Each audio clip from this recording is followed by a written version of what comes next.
Huh? Huh? Nani? Yeah, that's about right. Starting out on social media can be demoralizing, especially as a creative. You see all these different creators and pieces of art, music, design, whatever, and they just get millions and thousands of likes, views, comments, all that. But when you, the beginner, try to showcase your own work in that same space, you get roasted like a Thanksgiving turkey. Unless you're lucky, then you might end up on the wholesome side. But it's very unlikely you're going to be the next free rent angle meme. The internet has just given us access to these god level pieces of art, music, whatever. Everything in general, actually. I mean, the average 20 something year old male has seen more than his grandfather has in his entire lifetime. And because we have unlimited access to these things, you just can't help but feel like you or your work just isn't good enough. But what your brain is failing to comprehend is that these people that you see online used to be beginners themselves. Either that or they're faking it. But let's just go with the first one for the sake of this video. But you see, those people that you see online, that artist whose artwork looks like it could rival God's creations himself, that musician that can write an entire album just because he heard a pin drop on the floor, I'm looking at you, Charlie, that designer that literally just waves his finger like a magic wand and an entire brand identity just shows up on the screen. They all started from somewhere. In fact, that content, that 30-second clip that you're seeing on social media is as a result of hours, days, weeks, sometimes even months of work compressed into that social media format. But as a beginner, your brain doesn't see it that way. When you see a 30-second time lapse, the only thing that comes to your mind is, wow, this person is really good at drawing. They're not even using any guidelines. They just start with a line and then end up with this beautiful masterpiece. Or is it even the musician that flicks a light switch and then creates an entire song in just one TikTok video? Or the designers on TikTok that just literally design an entire brand identity by pointing on their screen. You guys are making it look easier than it seems. Anyways, the bottom line is those things took way longer than you might think. But the internet has no patience for that. It simply does not care. When you post your work as a beginner online, you're not posting it to a vacuum. You're posting it to a space where the bar has been set by professionals.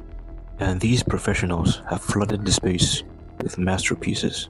And as a result, humble beginner, your work, your post, is at the mercy of an entity known as the algorithm. As I've said before, you could end up on the wholesome side, or you could end up being roasted like roadside corn. If the algorithm is kind, then you will end up on the wholesome side, where you might not only be praised, but motivated to keep going.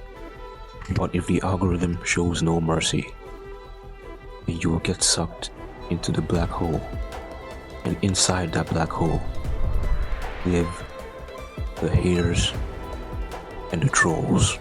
You see, these haters and trolls are unforgiving.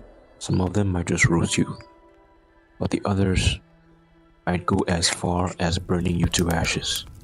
But anyways, no matter where you find yourself in, never stop, because only the strong and the steadfast will not only survive, but will stay relevant in the long run. But even the professionals and the big names that you see today, only the strong and perseverant are able to survive. But many more fell by their side. But as I said, just keep showing up. There's always going to be haters, but there's also going to be people that will be cheering you on. And never make the mistake of comparing yourself to these professionals you see online. Because another thing is, everything on social media is made to look perfect. So no one actually shows the messy workflow that they had to go through to get to that final result. Plus, you're comparing yourself at day one to a 10-year veteran. It just doesn't make any sense. Unless the comparison is to better yourself and not belittle yourself. In that case, so yeah, that's basically it. This might be a long shot, but if any professional at anything somehow comes across this video, wishful thinking. If you haven't already, I put it to you. show us some of the earliest form of your work that you have. It might be your first, it might be whatever, just your earliest form of work, so we can see just how bad it was. You never know, it might just inspire or motivate somebody. I'll do mine at some point, you know, like whenever it comes to my head to make another video. Hopefully I don't take too long this time. Ah, man, I just remembered Post Malone's first song. Why'd you lie? So yeah, the bottom line is, don't compare yourself to the level of perfectionism that you're seeing on social media. A lot of the videos that you see are highly edited and compressed just to give that aesthetic feel, you know? Yeah, now that I think about it, I don't even know why I made this video. I'm not a professional myself, so, or at least I don't consider myself a professional. Like, I guess maybe it's because I've seen so much God-level masters of work that I don't consider mine to be good. Anyways, that's about it. See ya.